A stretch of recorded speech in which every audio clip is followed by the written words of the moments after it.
बरोबर आहे. म्हणजे सामान्य लोकही आता या बाबतीत अधिक जागरूक होत आहेत, हे एक महत्त्वाचं आहे.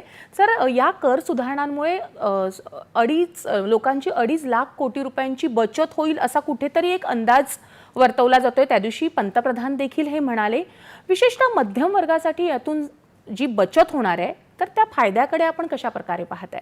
असं आहे, ही इतर कोणी अंदाज नाही, हे पहिल्यांदा ही फिगर पंतप्रधानांनीच सांगितली होती त्यांच्या भाषणामध्ये. परवा आले होते ते. आता 2.5 लाख ही फिगर आली कुठनं, हा एक अंदाज आहे. त्यांनी पंतप्रधानांनी एक उल्लेख केला की 1 फेब्रुवारीला त्यांनी जे बजेट होतं त्याच्यामध्ये 12 लाखापर्यंतचा इन्कम टॅक्स लागणार नाही, रिबेट मिळेल असं त्यांनी घोषित केलं. बऱ्याच लोकांना याचा खूप मोठा फायदा होणार आहे. 7-7.5 लाखापासून तर सरळ 5 लाखाची स्लॅब वरती गेली, बेसिक टॅक्सेशनची स्लॅब. तिथे लोकांच्या खिशात पैसा येणार आहे. किती पैसा आहे ते प्रत्येकाच्या पगारावरती अवलंबून होईल, किती पैशाची बचत होईल.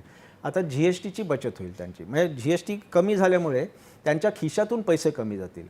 एक लक्षात घेतलं पाहिजे की वस्तूंच्या किमती नाही कमी झाल्या, GSTचा रेट कमी झालेला आहे. लोक 100 रुपयाची वस्तू 12% GSTला असताना 112ला मिळायची, आता 105 रुपयाला मिळते. विक्रेत्याला 100 रुपयेच मिळणार आहेत, त्याला घाटा नाही झालेला. त्यामुळे बऱ्याच लोकांना असं वाटतं की महसुली तूट होईल, तर कंपन्यांना घाटा नाही झालेला, घाटा सरकारला होणार आहे याच्यामध्ये. बरोबर आहे. पण हे जे मोदीजी जे म्हणाले की 2.5 लाख रुपये तुम्हाला बचत होईल, इन्कम टॅक्स आणि GST या दोन्हीची जी कंबाईंड बचत आहे ती ॲन्युअली 2.5 लाख कोटी रुपये होईल, हा एक अंदाज आहे. तो वरही जाऊ शकतो, खाली जाऊ शकतो. त्याला काहीतरी त्यांच्याकडे मशिनरी आहे, बरेच कॅल्क्युलेशन्स असतात, त्यांनी ते कॅल्क्युलेशन करून तुम्हाला सांगितले ती फिगर. बरोबर आहे. यालाच धरून एक प्रश्न आहे सर, की आपण सरकारला घाटा होईल असं म्हणताय, म्हणजे महसुली तूट याने होऊ शकते. कारण काही खूप मोठ्या प्रमाणात GST कमी केलाय, म्हणजे राज्यांचंही होऊ शकतं आणि केंद्राचंही होऊ शकतं. तर ही तूट कशा प्रकारे सरकार आता भरून काढणार आहे, काय वाटते तुम्हाला? हे बघा, सरकारला तूट भरून काढायचा एकच मार्ग असतो, टॅक्सेस वाढवणं. आता तर टॅक्सेस कमी केलेले आहेत त्यांनी. तेव्हा प्रश्न आता सरकार तूट भरून, आपण ती सरकारची तूट भरून काढणार याचा सरकारला विश्वास आहे. कारण इन्कम टॅक्स वाचल्यामुळे तुमच्या हातात पैसे आहेत, GST वाचल्यामुळे तुमच्या हातात जास्त पैसे आहेत. तेव्हा हे जे पैसे 2.5 लाख कोटीचं जे एस्टिमेट आहे ते 2.5 लाख कोटी जाणार कुठे शेवटी? 2.5 लाख कोटी सिस्टीममध्ये जाणार. काही लोक त्याची बचत करतील ते बँकेत जातील, बरेचसे लोक खर्च करतील. आता झालं काय याच्यामध्ये की लोकांना ज्या गोष्टीची आवड असते, TV म्हणा, फ्रीज म्हणा, मोबाईल म्हणा, मोटर कार्स म्हणा, यांच्या मोठमोठ्या जाहिराती आलेल्या आहेत आणि त्यांच्या भाव कमी झाल्याच्या मोठमोठ्या जाहिराती आहेत.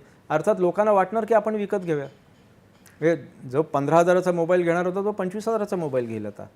जशी जो फक्त हॅचबॅक घेत होता तो सेडान, एंट्री लेवल सेडान घेण्याचा विचार करेल.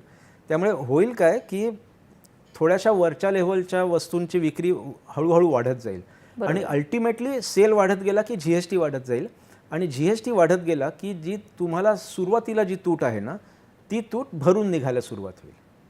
बरोबर. आणि हे कधीपर्यंत नॉर्मलाइज होईल याचा आत्ता अंदाज सध्या लावता येत नाही, पण एक साधारण 5-6 महिन्यात तरी तुम्हाला बऱ्यापैकी ते समजेल की किती वेळ लागतोय, किंवा कदाचित लवकरही होईल आता, किंवा मग तेव्हाच समजू शकेल आपल्याला 5-6 महिन्यात की अर्थव्यवस्थेवर याचा इम्पॅक्ट किती नेमका झालेला आहे. तो एक मी तुम्हाला सांगतो, याचा इम्पॅक्ट एक तारीख सगळ्यांनी लक्षात ठेवावी, 1 डिसेंबर 2025. आता या तारखेचं महत्त्व काय मी तुम्हाला सांगतो. 22 सप्टेंबरला GST लागू झाला.